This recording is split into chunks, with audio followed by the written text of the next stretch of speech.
ณจังหวัดเชียงใหม่เจ้าอาวาสวัดเจ็ดยอดพระอารามหลวงตำบลจางเผือกอำเภอเมืองจังหวัดเชียงใหม่พระมหาเถรานุเถระเจ้าคณะพระสังฆาธิการภิกษุสงฆ์สมณเณรจุตนจุองค์โดยความเคารพขอเจริญสุขเจริญปอนสาธุชนญาติโยมตินจองห้องวัดจุหนุ่มเท่าใจหญิงก็ขอน้อมต้อนรับทุกท่านเข้าสู่รายการมรดกธรรมกำเมืองต่างสถานีวิทยุกระจายเสียงพระพุทธศาสนาแห่งชาติและสังคมคลื่นเพื่อการศึกษาพระพุทธศาสนาและวัฒนธรรมและในวันนี้เป็นวันพิเศษวันพุธก็เป็นต่างคลื่นวิทยุสีขาวเพื่อเจ้าประชาได้ร่วมกันลิงสัญญาณไปตามสถานี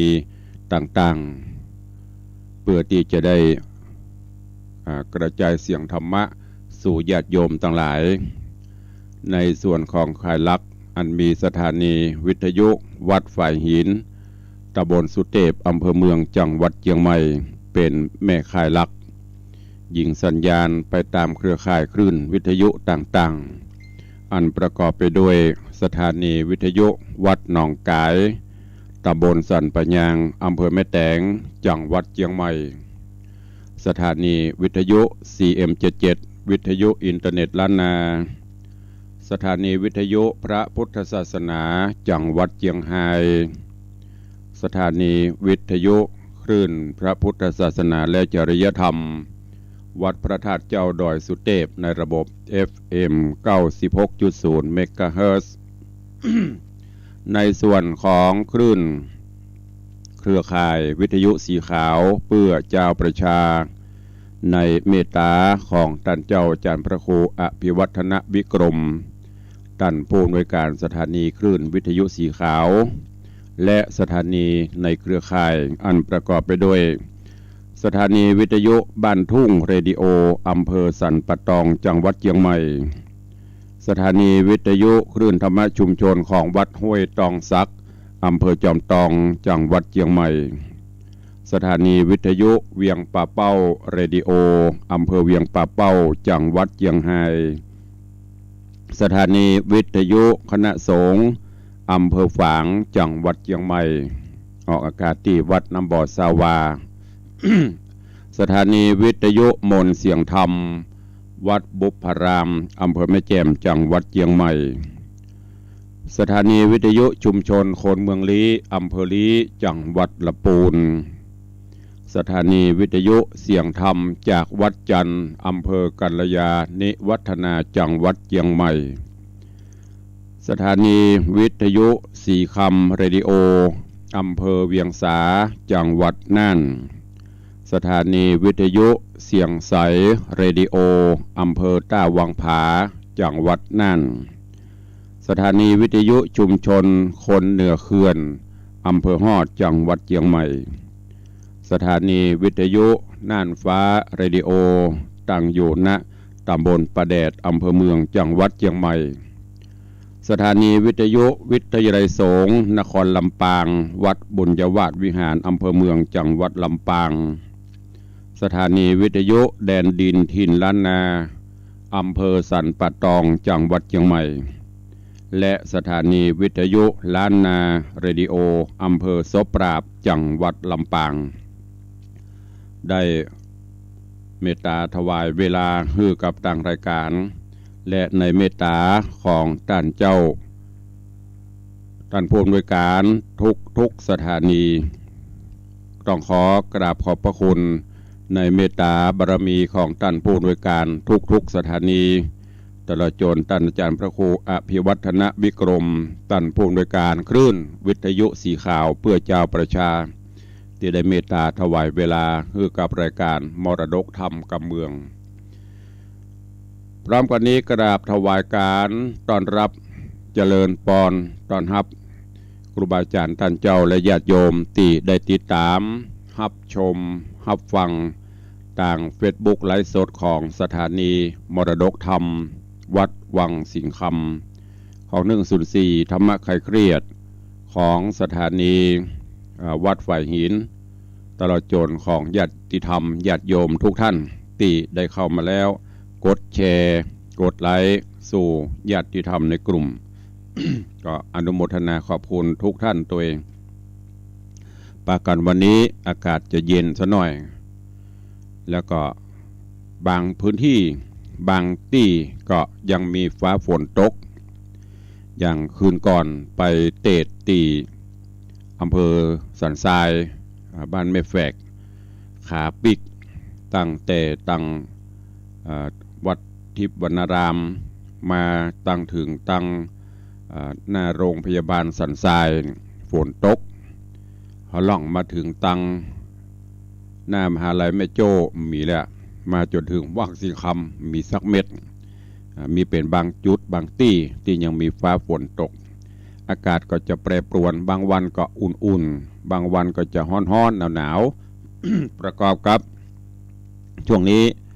โรคระบาดกับปีกฟื้นมาแหมะโควิดโควิดอันหนึ่งไปอันหนึ่งมาอันหนึ่งไปอันหนึ่งมาเดี๋ยวนี้โอมิครอนไม่แค่นมาแหมะแล้วก็ระบาดเวยตัวเองก็ยังอยู่ในสถานการณ์ที่น่าเป็นห่วงอยู่เนอะจะได้ก็ขอให้ทุกท่านได้ดูแลสุขภาพญาติโยมก็เป็นห่วงพระเจ้าพระสงฆ์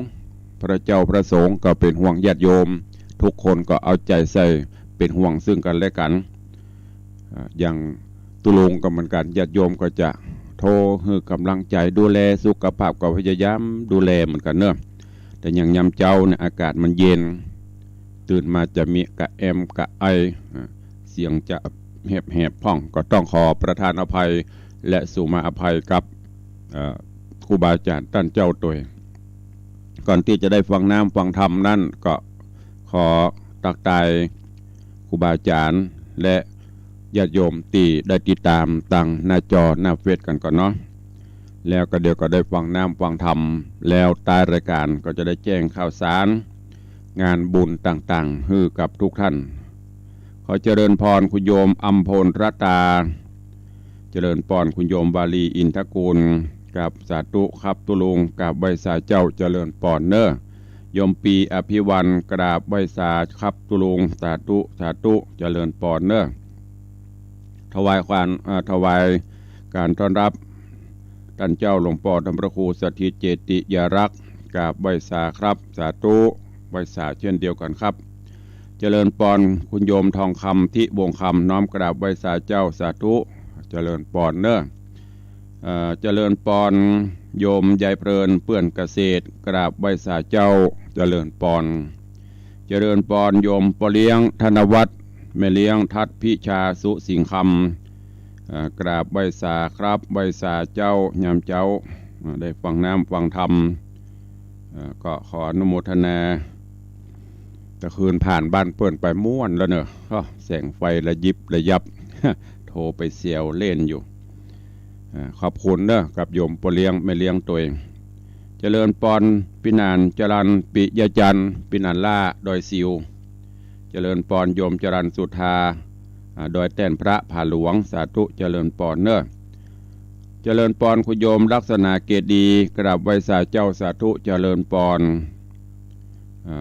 แล้วก็โยมปเลี้ยงธนวัฒน์สุสิงห์คำบ่อน้ำธรรมคำสอนธรรมพระครูอยู่ดีมีสุขเป็นขวัญใจศรัทธาแฟนคลับ FC ไปหมื่นเนอหมื่นปีหมื่นปี เช่นกันเนอะขอปอนอันประเสริฐนี้ย้อนไปเป็นของโยมปเลี้ยงไม่เลี้ยงเช่นกันอยู่ตัวกันไปหมื่นปุ่นวะแสนล้านปีปุ่นเนอะถ้าหมื่นปีอยู่ไปหมื่นดูแลกันไปเจริญปอนแม่วิน้องแฮกเกอร์กราบใบสาเจ้าธรรมพระครูสาธุเจ้าเจริญปอนเนอะนี่เป็นครูบาอาจารย์ญาติโยมที่ได้เข้ามาติดตามรับชมรับฟังกันทางเฟซบุ๊กไลฟ์หลวงพ่อท่านพระครูอภิวัฒนวิกรมถ้าฟังอยู่มีข่าวสารนั้นใดเมตตาแจ้งมาตัวเนอะจะได้ประชาสัมพันธ์ตัวในเครือข่ายเฮาบางเทื่อก็บ่ได้ติดตามข่าวสารเพราะว่าทางคลื่นสีขาวเฮานี้จะมีกิจกรรมต่างๆโดยเฉพาะที่ม่อนพระศรีสองเมือง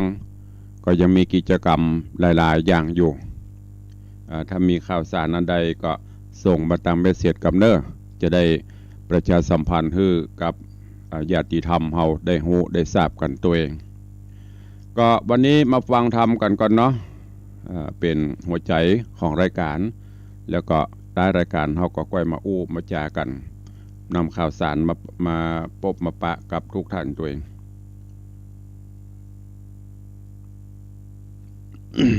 วันนี้ก็ฟังต่อในเรื่องของหมอกมุงเมือง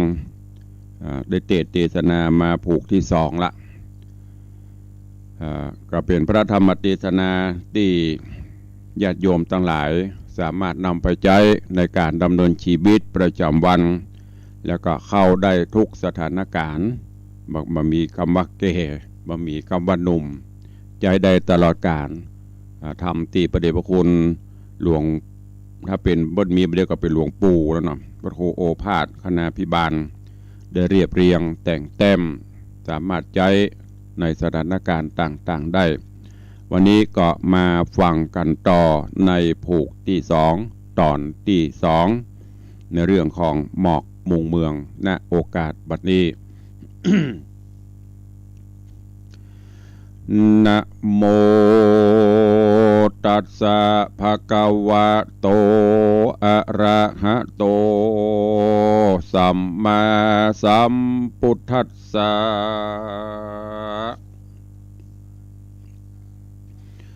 สาธุโวฟังลาโส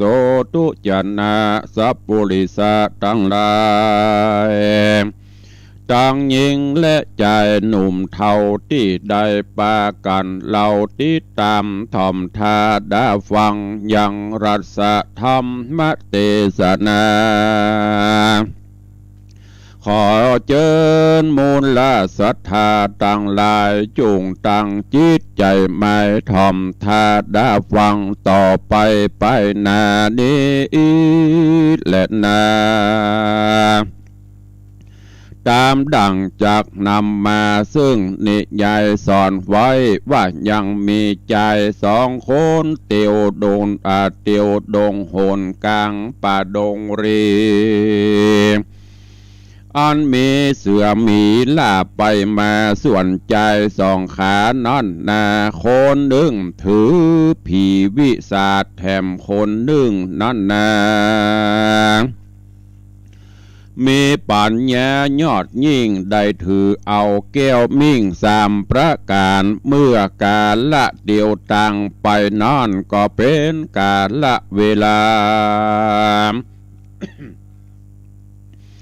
อันค่ำมืดกลางคนก็ต่างเจาะเสาะหาตีนอนแห่งตนส่วนคนผู้ถือผีวิสาทก็เดียวไปหาตนไม้ใหญ่ตามมักไฟแห่งต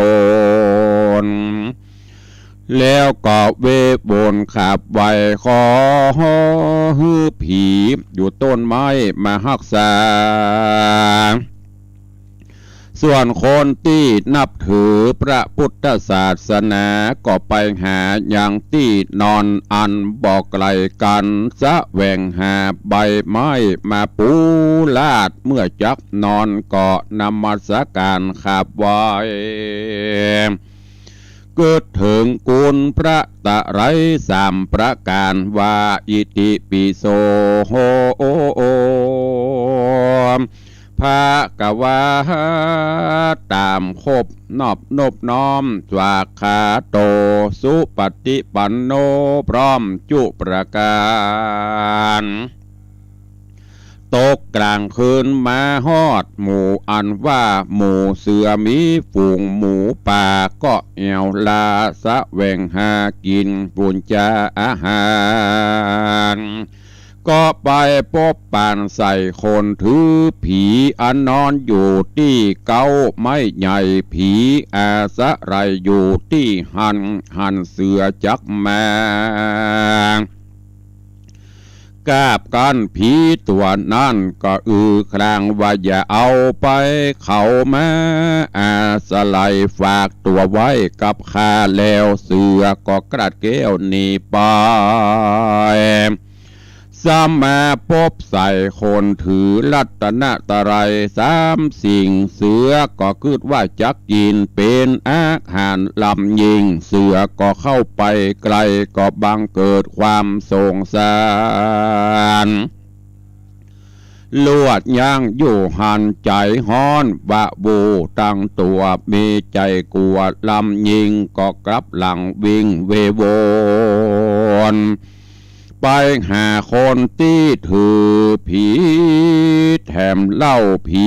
ก็ว่าดังเก่าเหมือนหลังเสือก็เปปังนี่บอกได้จริงปิกไว้ไปหาสู่ยังคนที่ถือรัตนตรัยแถมเราเสือเท่าก็มีความสงสารจนปอเด็กเหมือนนานจริงซ้ำไปหาอย่างต้นรุกขาต้นไม้ผีอยู่ก็ไปยุกยูยังใจผู้นอน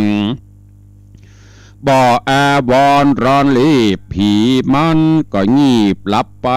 เสือก็ได้การกาบเอาใจผู้ถือผีวิสาทไปกินที่บนดอยลูกใหญ่ผีนั่นตื่นขึ้นมาก็เลยไล่บ่ตันเสือก็ลวดกินอิ่มใจก็เพราะใจนั่นบ่นับถือแก้วตั้งสามเอาไว้แล้วก็ลวดตายไปส่วนใจผู้ถือรัตนตรัยนั่นก็รับอยู่โคนคะโคสบายตนก็พระกุศลเกี่ยวตั้งสามสิ่งชีวิตจริงสบายเหตุนั้นเฮาต่างหลายอย่าได้ประมาทฮือปากันเชื่อยังพุทธโอวาทอย่าถือผีวิสาจจักเสียเตแห่งเฮาปางเป่าดังเดใหญ่เราสอนมาจุงปากันนับถือแก้วตั้งสามตีนี้อันเป็นอันดีนักหนาเพื่อเชื่อมั่นในศาสนามีศรัทธามันแก่นมีปัญญาเล่นในธรรมเชื่อกาแล้วเป็นใหญ่บอบมักไฟในผีปฏิบัติตามวิธีกรรมสอนแห่งปุถรพระพุทธเจ้า โอ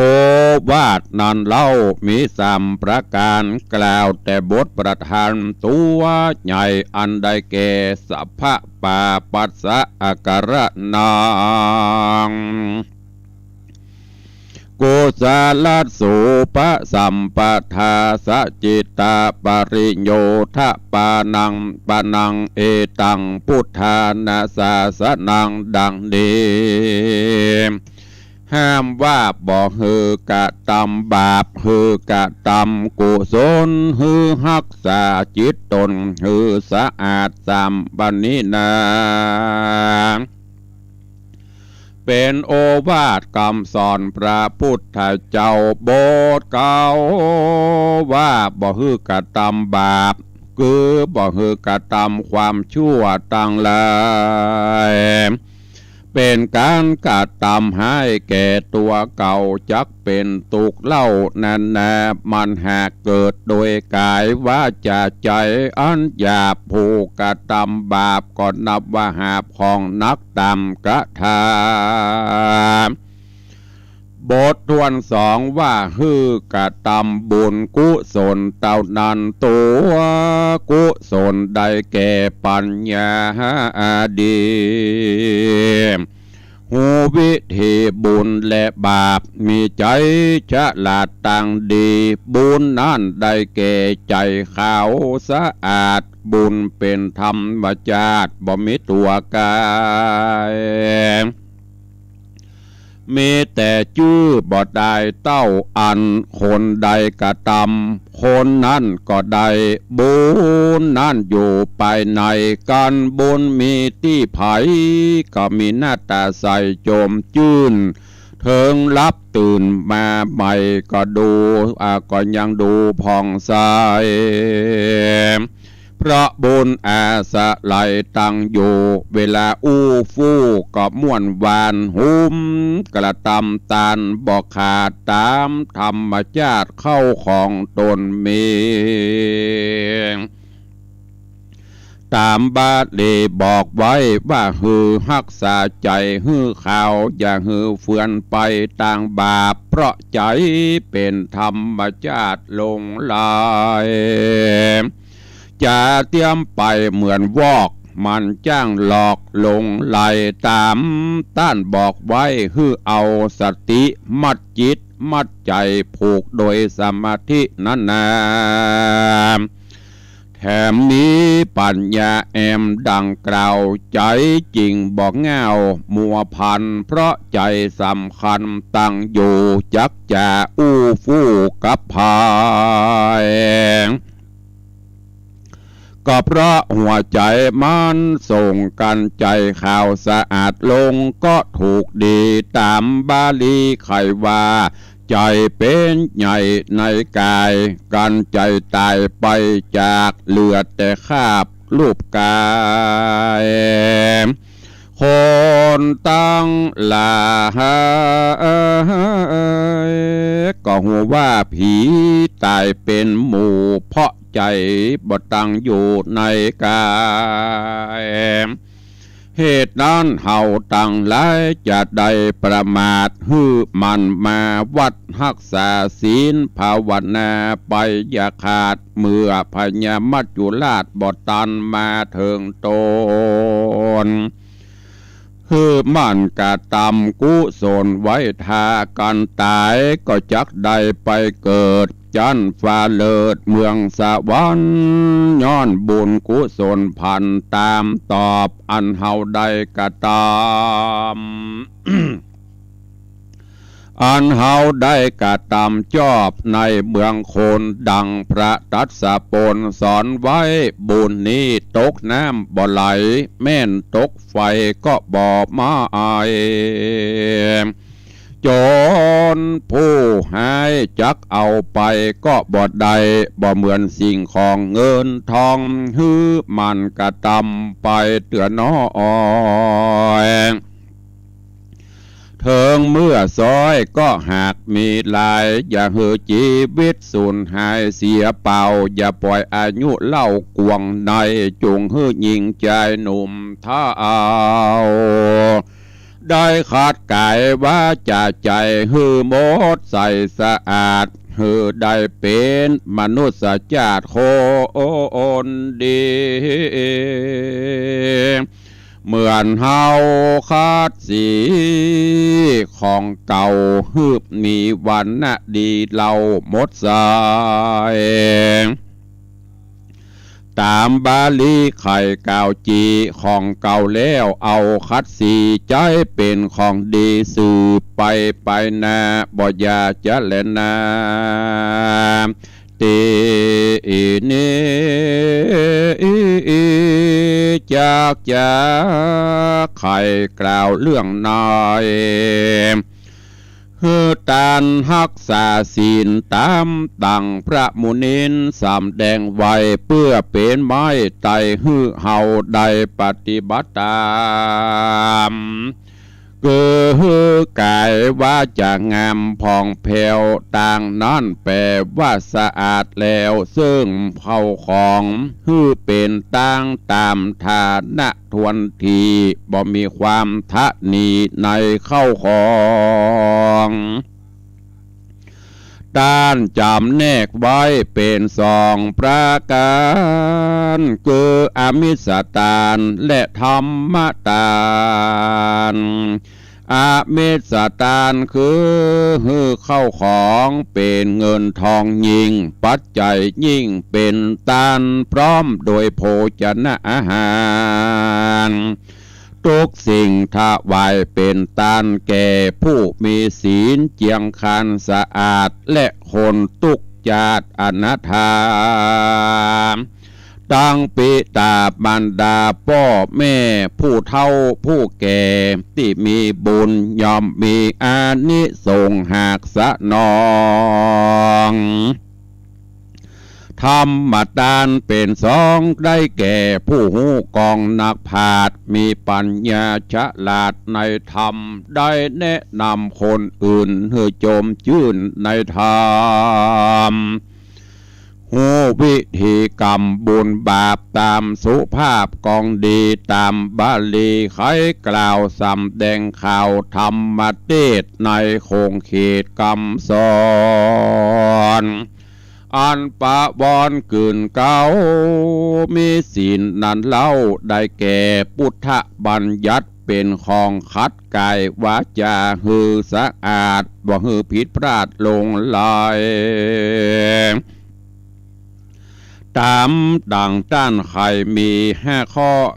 ตามดังต้านไข่มี4 ข้อคือศีล5ศีล8ศีล10ศีล227เข้าเวทการเพื่อรักษากายวาจาของภัยมันตามจักปฏิบัติใด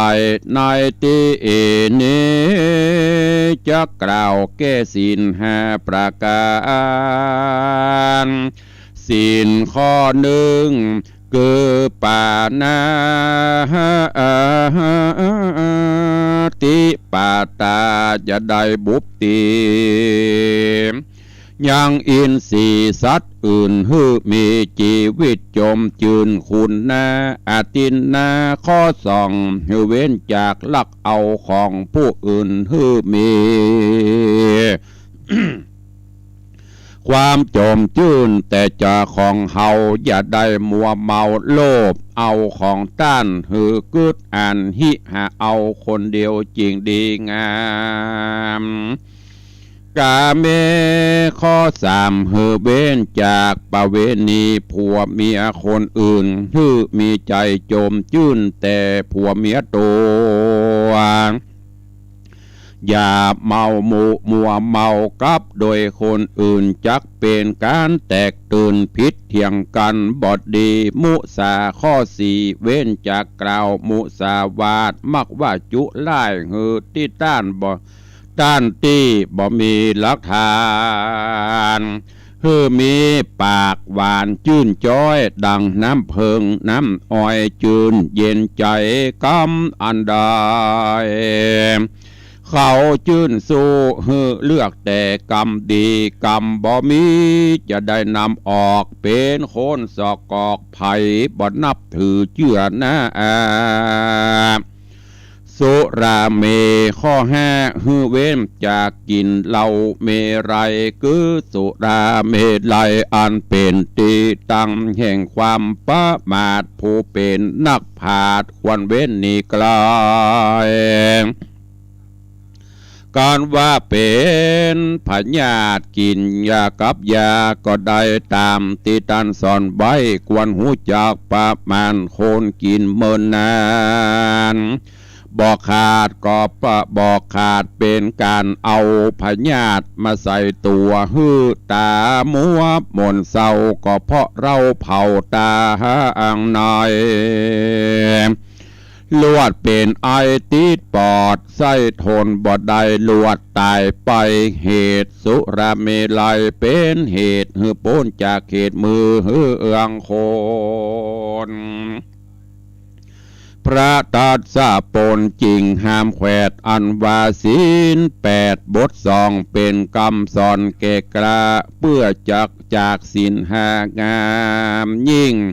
เป็นศีลมิ่งอุปาสกาอุปาสิกาผู้มีพระญาบ่หือศีลกลากราดจากตน ตามดังพระตัดสะปนบอกวิธีว่าวิกาลโภชนา ได้แก่เว้นจากกินเขาในเวลาวิการบ่ฮื้อกินโภชนะอาหารทุกสิ่งตาบันบายแล้วจริงกินบ่ได้นัดจะขีและมาลานอนใส่เว้นจากเน็บดอกไม้ตาแน่สะไลใส่น้ำมันหอมดูการฟ้อนลำดิสีตีเป่าเป็นของยัวเย้าตันแห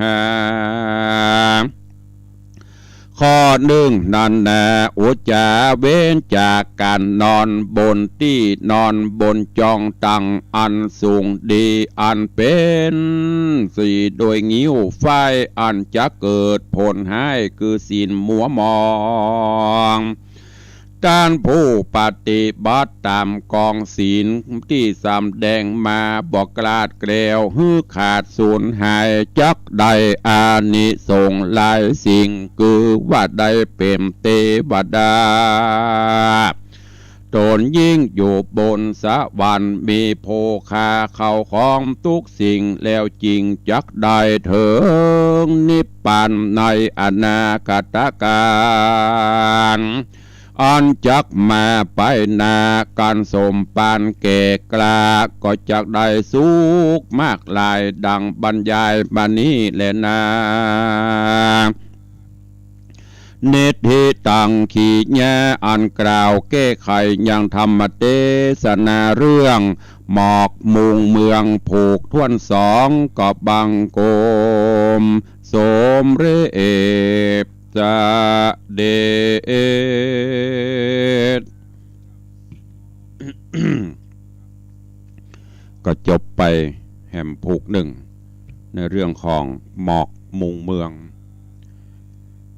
ซึ่งธรรมเทศนาเรื่องนี้มีตืมมดกัน3ผูก3ตอนก็เอามาซอยเตดตามโอกาสเวลาที่จะฮือวันนี้ผูกที่2จบปริปุณณังไป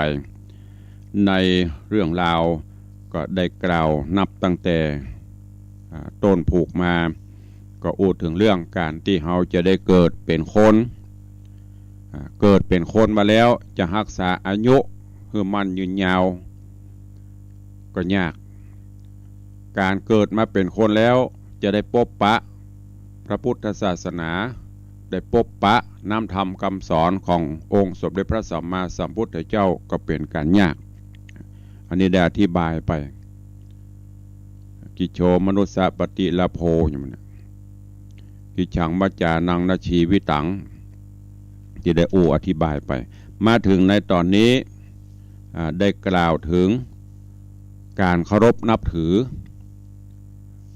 บางท่านบางคนเพิ่นก็ถือผีวิสาทบางคนก็ถือหลักธรรมคำสอนของพระภูมิพระภาคเจ้าแก้วเจ้าทั้ง3ประการอย่างที่เตจบไปนี้เพิ่นบอกว่ามีพ่อจาย2คนเป็นพ่อก้าวเดินต่างไปก้าไปขายค่ำไหนก็นอนหั่นคนที่ถือผีถึงเวลามาก็จะไปต่ำต้นไม้ต้นตอกยกมือไหว้ผีสางนางไม้รุกขะต่างๆคือดูแลพอกวยส่วนคนที่ถือศาสนามีพระพุทธศาสนาเป็นต้นก่อนจะรับจะนอนเปิ้นก็จะไหว้สาไหว้พระนบธรรมนึกถึงกูลพ่อกูลแม่กูลเตปาอาหักสิ่งศักดิ์สิทธิ์ทั้งหลายเจิญมามดห้ำหิห้ำไฮเอามีอยู่วันหนึ่งถึง2คนนี้ก็ไปกาไปขายตามปกติไปถึงกลางป่าก็ค่ำพอดีควรที่จะพักจอดย่างหลับย่างนอนย่างพักคนที่ถือผีก็ไปต้นไม้ยกมือไหว้ผีสางนางไม้เหมือนเก่าส่วนคนที่นับถือศาสนามีพระพุทธศาสนาเป็นต้นก็ไหว้พระสวดมนต์เหมือนอย่างเฮาที่เคยไปกันอรหังสัมมาหมู่เนี้ยแล้วก็ห้ำอันไหนที่ว่าได้ก็อิติปิโสสวากโตสุปฏิปโนว่ากันไปห้ำไปพอตกเมื่อคืนมาถึง2ก็รับไปผี หรือว่าเสือ เจผีเสือออกมาเสาะว่าหากินโดยสัญชาตญาณของเปิ้น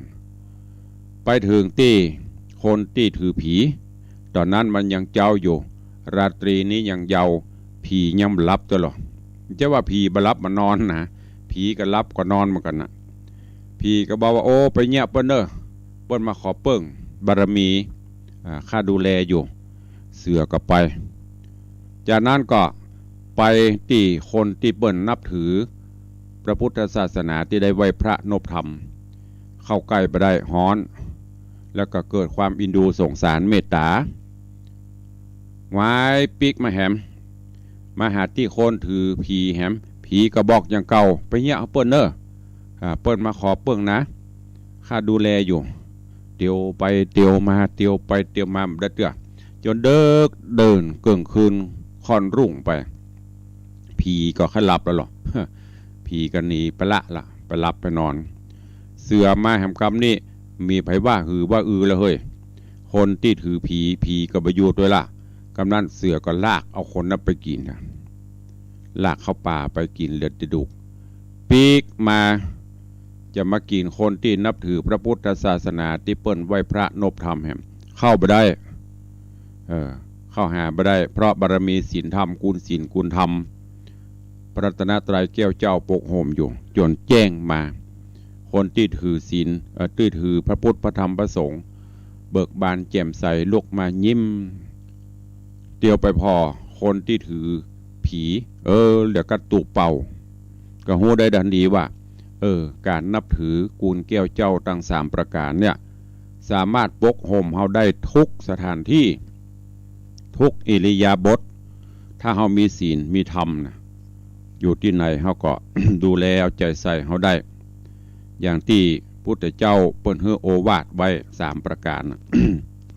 สัพพะปาปัสสะอาการนังกุศลสูปสัมปทาสจิตตะประโยชน์ทปนังเอตังพุทธานาสาสนังห้ามบ่ฮือกระทำบาปฮือทำแต่บุญกุศลรักษาจิตใจของตนฮือสะอาดหมดจดเนี่ยมีธรรมะนั่นเนี่ยสามารถที่จะเอาใจใส่ได้ดูแลตัวเก่าได้ไปไหนก็บ่เคอะบ่เขินเพราะมีศีลมีธรรมควบคุมจิตใจของเฮาโดยเฉพาะจิตใจเนี่ยเป็นว่าใจเฮาเนี่ยเหมือนวอกเหมือนลิงอยู่ที่นี่กึดไปตั้งปูนกึดไปสปะสปันมันหลอกมันลอยไปเรื่อยเปิ้นถึงบอกว่าคือเอาสติมัดจิตมัดใจไว้เนอะแล้วก็เอาสมาธิมัดแถมเข้าไปแหมประกอบกับเอาปัญญาแอมเข้าไปแหมอันเนี้ยเฮาจะไม่ได้เหงาจิตใจเฮาได้สะอาดหมดจดสดใสคือมันไปวัดไปวารักษาศีลปั่มเปงภาวนาไปเมื่อมัจจุราชมันยังมาหัวมาหารมาตันเฮาเตื้อถ้ามันมาหารมาตันเฮาบันไดเฮาก็สบายเพราะเฮาได้กินได้ทานได้รักษาศีลรักษากายวาจาใจเฮาบริสุทธิ์ผุดผ่องบ่ได้ไปว่ายังหึไผบ่ได้ไปอิจฉาตาฮ้อนไผบ่ได้ไปเบียดเบียนไผจิตใจเฮาก็สงบเยือกเย็นอันนี้ฝากไว้กับญาติโยมทั้งหลายเนอะยิ่งสถานการณ์ปัจจุบันนี้ก็ต้องอาศัยศีลธรรมเอาแก้วเจ้าทั้ง3ประการเป็นสรณะเป็นที่เปิ้งไปเตอะวันใดวันหนึ่งเขาปัดพรากจากไปเขาก็จะได้สบายฝากไว้กับสาธุชนญาติโยมทั้งหลายในวันนี้ตัวเวลาก็ล่วงเลยบวยนักแกแถมบกี่วันปี2564ก็จะกราดพรากจากไปปีใหม่ก็จะเข้ามาแทนที่2565ก็ญาติโยมทั้งหลายในโอกาสขึ้นต้นปีส่งท้ายปีเก่าตอนรับปีใหม่ก็คือมีแต่สิ่งดีๆเข้ามาเนอะอันไหนที่ในรอบปี2564ดีพ่องบดีพ่องก่อนที่เพิ่นจะไปเอาก็พิจารณาส่งเพิ่นไปดีๆส่งจะได้โดยการตรวจตราตรวจสอบในรอบปีมีอย่างที่มันบกพร่องผมควรจะแก้ไขปีใหม่มาเขาก็แก้ไขปรับปรุงให้ดีขึ้น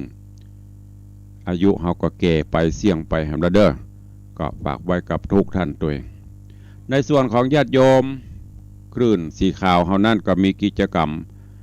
ดำลายอย่างดังที่ท่านอาจารย์พระครูอภิวัฒนวิกรมครูบาอาจารย์ได้แจ้งไปก็โดยเฉพาะที่ม่อนพระศรีสองเมืองก็ยังจะมีกิจกรรมต่อไปเนอะติดตามข่าวสารแล้วก็เชิญชวนท่านญาติโยมเขาได้ร่วมกันแล้วก็วันที่9 มกราคมก็จะไปลืมเนอะงานทำบุญสถานีวิทยุคลื่น104.50 ของวัดไฟหินอันเป็นแม่ข่ายลักตีท่านทั้งหลายได้ยินเวลาเปิ้นมีกิจกรรมบ่ว่าจะเป็นคลื่นสีขาวก็ได้ขึ้นได้ก็ตามก็ได้รับเมตตาจากแม่ข่ายลักก็คือวัดไฟหินจะได้นำรถโมบายถ่ายทอดอย่างข่าวก่อนตีอีปล่อยแม่อยู่ต่างบ้านได้ฮู้ได้ทราบกิจกรรมข่าวสารต่างๆที่เปิ้นเข้ากำที่ดอยม่อนพระศรีสองเมืองก็ด้วยมีสถานีวิทยุวัดไฟหินไปทำการถ่ายทอดเป็นแม่ข่ายลักดังนั้นในวันที่9เนอะเชิญชวนทุกท่านไปร่วมกันทำบุญสถานีและทอดผ้าป่าเพื่อระดมทุนในการเป็นการใจใจเผยแพร่ธรรมะดังสถานีก็เชิญชวนทุกท่านตัวนอกจากนั้นในวันที่30วันนี้วันที่เนี่ยลงลืมแล้วนะวันนี้29วันพุธเนอะที่วัดพวกช้างตำบลหายาก็จะมีงานทำบุญยกยอดชัดเจดีย์ทำบุญประจำปีของวัดโดยท่านเจ้าอาจารย์พระครูปลัดวิมลวัฒน์ก็ได้ฝากข่าวเชิญชวนทุกท่านเนอะไปร่วมบุญกุศลยกยอดชัดเจดีย์ที่วัดพวกช้างและก็ทำบุญอายุวัฒนมงคลท่านเจ้าความจริงเกิดก่อนละแต่ไปรวมวันเดียวกันส่งท้ายปีเก่าต้อนรับปีใหม่ตัวในส่วนของวัดวังสิงห์ค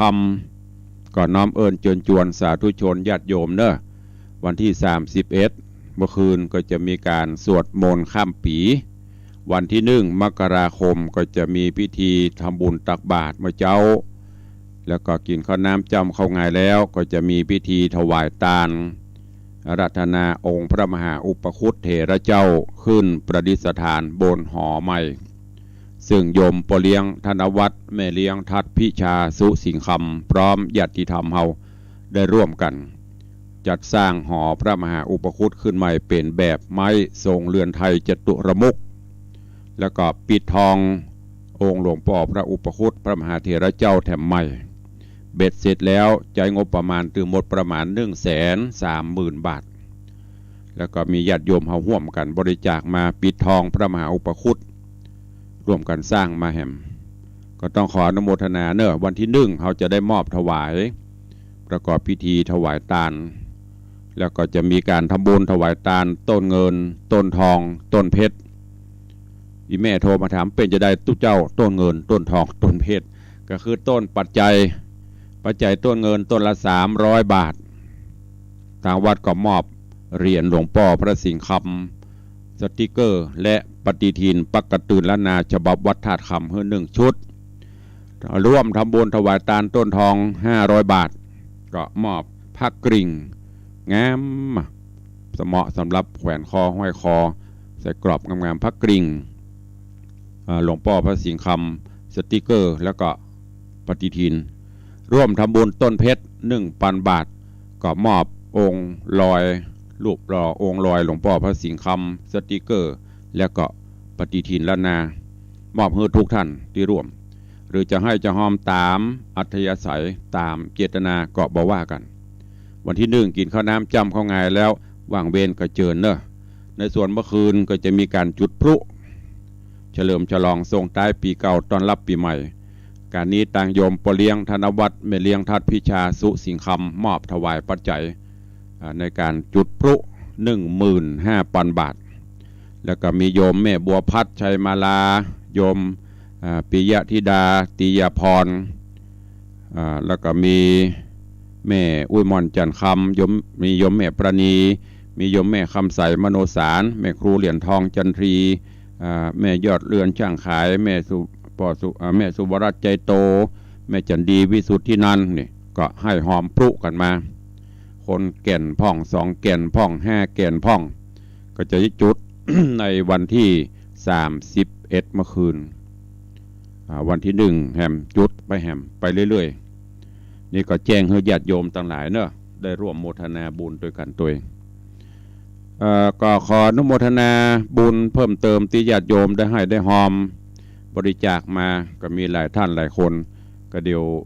บรรพุกอาจจะได้นำมาประชาสัมพันธ์ถึงมดถึงมวลแหมเนาะเพราะว่าเวลามันเหลือน้อยเดียวก็จะได้ตักตายพี่น้องศรัทธาเนอะใครจะร่วมเป็นเจ้าภาพจุดพลุก็แกนละ100 บาทหรือจะร่วมเป็นเจ้าภาพถวายทานต้นเงินต้นทองต้นเพชรก็แจ้งความประสงค์เข้ามาได้เนอะเหลือเวลาแถมน้อยก็จะได้เปิดหน้าไมค์อู้เอ่ยอู้จ๋ากับสาธุชนญาติโยมที่ฟังต่างบ้านต่างจองในตอนนี้ก็เข้ามาได้0817836540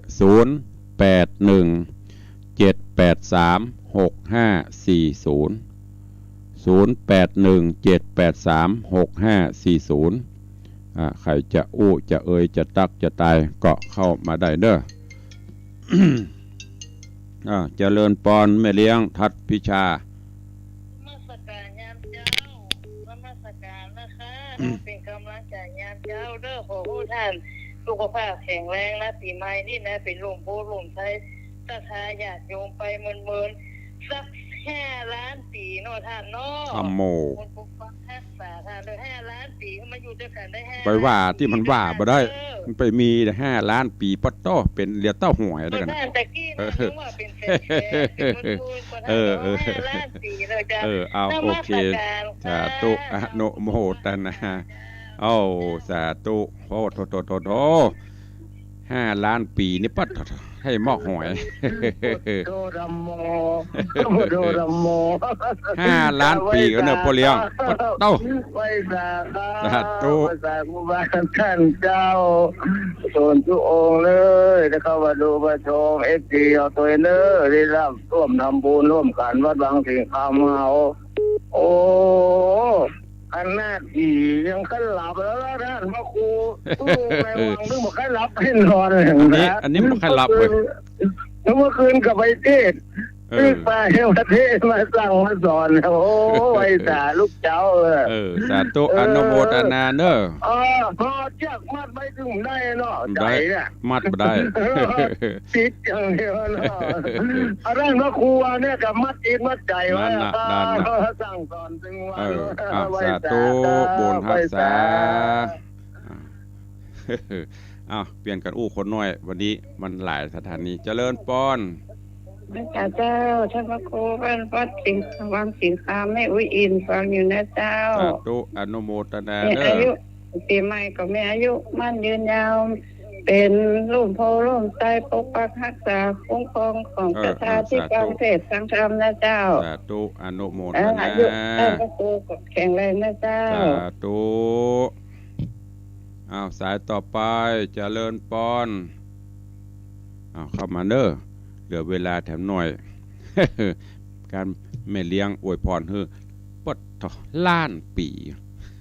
ของเฮาแสนของแม่เลี้ยงล้าน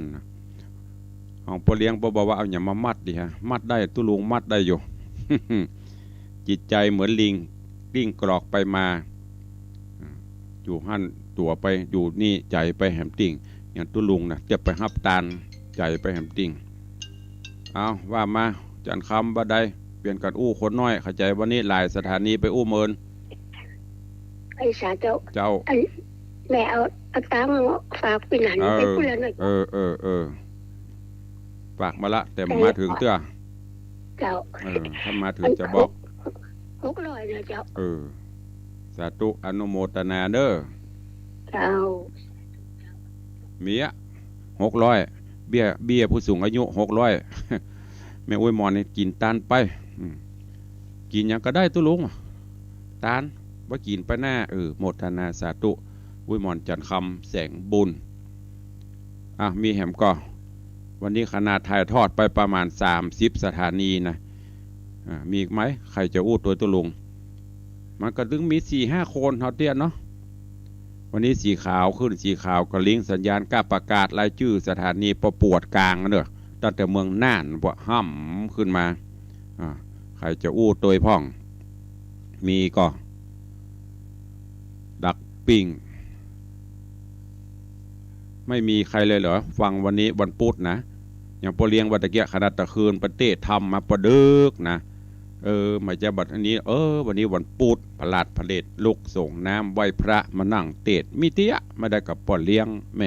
ม่จันดีแม่ประณีแม่มอนกินจันคำเหรอ5 คนเด้อเนาะ FC เฮามูนันหายเสียบหมดไม่มีใครเลยเดี๋ยวเวลาแถม5 นาทีมีใครจะอู้ตัวบ่อู้ก็แล้วไปเป็นอย่างตักตายตั้งหน้าจอก็ได้ไม่ง้อตั้งวิทยุบ่อู้มาฮะกระโจมน้อยโทรไม่กำโจมดักปิงว่านมัสการยายดาราเนอตาตู้เจ้าได้อู้ก่อนบ่ได้ปล่อยแหงตู้เขาฝากบอกให้ดีเด้อเจ้าโน้ปล่อยตึงวันฟังตึงวันแล้วปู่จัดเตียนตึงวันเนี่ยไม่ได้ก็บ่ได้ปล่อยเนาะไปเมากับปู่จาเตียนบริหารร่างกายอันเตียนนั้นมันเป็นวัตถุทางจิตใจอันพ่อปู่จาเตียนหายหมดกับขอโทษเตียนทุลุงหมดวัดเนี่ยกะอันนี้ตอบด้วยธรรมะนะเอาละไปเปิดวิทยุโดยแหมเยอะขออนุญาตปิดเดี๋ยวก่อนถ้าจะอู้โดยตุลุงนะขอเมตตาเนี่ยเขาถ้าโทรก็ยังหอบปากบ่ม่วนถ้าจะอู้โดยเมตตาได้เปิดปิดวิทยุโดยแม่ปณีว่าใดเจ้าสาธุเจ้าฟังอยู่หันเงียบๆก็เลยโทรมาถึงไม่ค่อยมีใครโทรก็จะมันต้องมามีภัยนะโอ้ยมันต้องมีกระหมูเฮาเตี้ยมันที่กระหมูเฮาเตี้ยนะนอกนั้นไม่มีสาธุอนุโมทนาเจริญพรสาธุตักตายตั้งหน้าเฟซตั้งหน้าไม้บ่มีภัยโทรหน้าเฟซก็ได้เพราะมันต้องโทรมาละจะตักตายหน้าเฟซงอนอย่าพ่องขอบคุณอนุโมทนากับโยมแม่อุ้ยน้องแฮกเกอร์แล้วก็มีโยมแม่ครูเหรียญทองจันทีป้อแม่จันดีมนะโทรละจะอู้แน่ไม้บ่ฮับละงอนละอู้แน่ไม้เอานวลอันตักตายหน้าจอเอาแม่ครูเหรียญทองจันทีโอ้ยกระปุ่นก็โทรบ่ต้องโทรละเวลาจะหมดละบ่อู้ละโยมแม่จันยาฟองซักกำลังดูโยมพลอยใจดีกราบไหว้สาเจ้าข้าสาธุโยมปี้จงรักมีงานแล้วก็มีโยมตูโยมสุรัตน์เสาคำโยมประคำหนุมานกำลังชมอยู่ท่านเจ้าจารย์พระครูประหลัดวิมลวัฒน์แล้วก็มีโยมเพชรเนาะกราบไหว้สาเจ้าพระคุณเจ้าในวังสาธุโยมจันฉายแปลงหลวงกำลังรับชมรับฟังอยู่วันนี้หลายท่านหลายคนเข้ามาสาธุอนุโมทนาบุญเนอะเวลาก็จะหมดลงแล้วเหตุกรรมเนาะเจริญปอนพระวจาครับท่านที่3ท่านอยู่ด้วยครับที่3ตลอดนึ่งสาธุครับผมไว้สาครับอนุโมทนาสาธุป่อบุญธรรมสั่งคำฟันเวียงป่าเป้าเอาละมีไผอู้ละล่ำลากันเวลา1 นาทีเดี๋ยวไปเนี่ยการอื่นต่อตึงมีหมอยะเวลาแฟนคลับตุลุงก็ขอนำรายการจากครูบาอาจารย์ท่านเจ้าญาติโยมไปก่อนเนอะจะไปลืมวันที่30วันที่1บัดติดกีดการใดก็มาร่วมโมทนาบุญด้วยกันเนอะมาถ้าไม่ได้มาก็ส่งจิตส่งใจมาร่วมด้วยกันวันนี้ขอความสุขสวัสดีจุ่งบังเกิดมีกับครูบาอาจารย์ท่านเจ้าปอออกไม่ออกศรัทธานาบุญทุกท่านเนอะอยู่ดีมีสุขยังบ่อวยพรเตื้อเพราะมันยังบ่เสี่ยงเตื้ออวยพรปีใหม่ก็ดีอย่างก็ดีปุ่นวันที่31หรือวันที่1ปุ่นก้อยว่ากันมันค้างแหมหลายวันอยู่ก็ยกยอดไปใกล้ๆสิ้นปีพูดก่อนเนาะก็ความสุขสวัสดีบังเกิดมีกับเพื่อนขอบคุณเนอะที่กึดฮอดกึดเติงหากันที่โทรมา ตลอดจนติดตามรับฟังต่างเฟซบุ๊กเฟซไลค์ก็ดี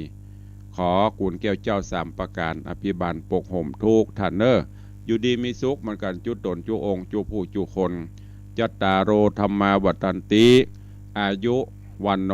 สุ